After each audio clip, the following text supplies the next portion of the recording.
सफला एकादशी व्रत कथा।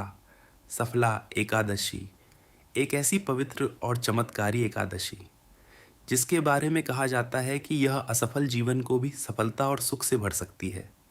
कहा जाता है कि जो व्यक्ति श्रद्धा और भक्ति से सफला एकादशी का व्रत करता है उसके जीवन के पाप नष्ट होते हैं और भगवान विष्णु की कृपा से उसका भाग्य बदल जाता है। लेकिन क्या एक पापी और दुष्ट राजकुमार भी भगवान की कृपा प्राप्त कर सकता है? क्या केवल एक रात की भक्ति किसी का जीवन बदल सकती है? आज की यह कथा है एक ऐसे राजकुमार की जिसे उसके अपने पिता ने राज्य से निकाल दिया था, लेकिन सफला एकादशी के प्रभाव से उसका जीवन पूरी तरह बदल गया। प्राचीन समय की बात है। चंपावती नामक एक सुंदर नगर में राजा महिष्मान का शासन था। राजा महिष्मान अत्यंत धर्मात्मा और न्यायप्रिय थे। उनके 4 पुत्र थे, लेकिन उनमें सबसे बड़ा पुत्र लुम्पक बहुत दुष्ट और अधर्मी था। लुम्पक का स्वभाव अत्यंत क्रूर था। वह चोरी करता, लोगों को सताता, झूठ बोलता और बुरे लोगों की संगति में रहता था।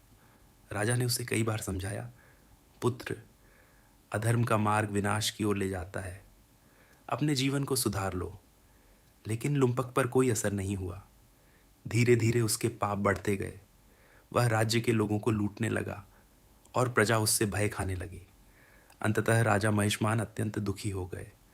उन्होंने क्रोधित होकर कहा, आज से तुम मेरे पुत्र नहीं हो, तुरंत इस राज्य को छोड़कर चले जाओ। ये सुनकर लुम्पक को राज्य से निकाल दिया गया। अब वह जंगलों में भटकने लगा। धीरे धीरे वह चोर और डाकू बन गया। रात में वह नगर में जाकर चोरी करता और दिन में जंगल में छिपा रहता। लेकिन उसके जीवन में न सुख था न शांति। समय बीतता गया। एक दिन पौष मास की कृष्ण पक्ष की सफला एकादशी आई। उस रात बहुत अधिक ठंड थी। लुम्पक भूखा और कमजोर होकर एक विशाल पीपल के वृक्ष के नीचे बैठ गया। ठंड के कारण उसकी पूरी रात जागते हुए बीती। भोजन न मिलने के कारण वह भूखा ही रहा। अनजाने में ही उससे एकादशी का व्रत और रात्रि जागरण हो गया। उस पीपल वृक्ष के नीचे भगवान विष्णु का दिव्य निवास माना जाता था। पूरी रात लुम्पक वहीं बैठा रहा।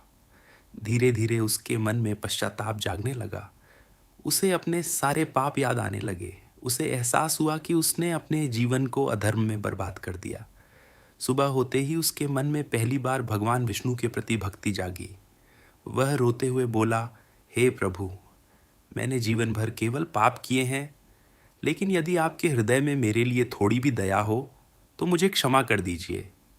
उसी क्षण उसके भीतर एक अद्भुत शांति का अनुभव हुआ। कहा जाता है कि सफला एकादशी के प्रभाव से उसके सारे पाप धीरे धीरे नष्ट होने लगे। अब उसका जीवन बदल चुका था। उसने चोरी और अधर्म छोड़ दिया। वह भगवान विष्णु की भक्ति करने लगा, गरीबों की सहायता करने लगा और धर्म के मार्ग पर चलने लगा। कुछ समय बाद राजा महिष्मान को अपने पुत्र के परिवर्तन के बारे में पता चला। वे स्वयं जंगल में उससे मिलने पहुंचे। उन्होंने देखा, लुम्पक अब पूरी तरह बदल चुका है।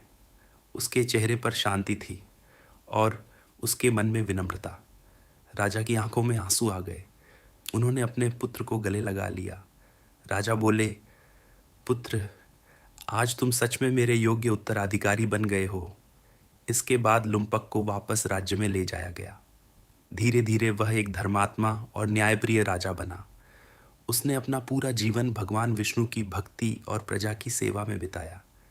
कहा जाता है कि जो व्यक्ति श्रद्धा और भक्ति से सफला एकादशी का व्रत करता है, भगवान विष्णु उसके जीवन की असफलताओं को दूर कर देते हैं और उसे सुख, शांति और सफलता प्रदान करते हैं। जय श्री हरि।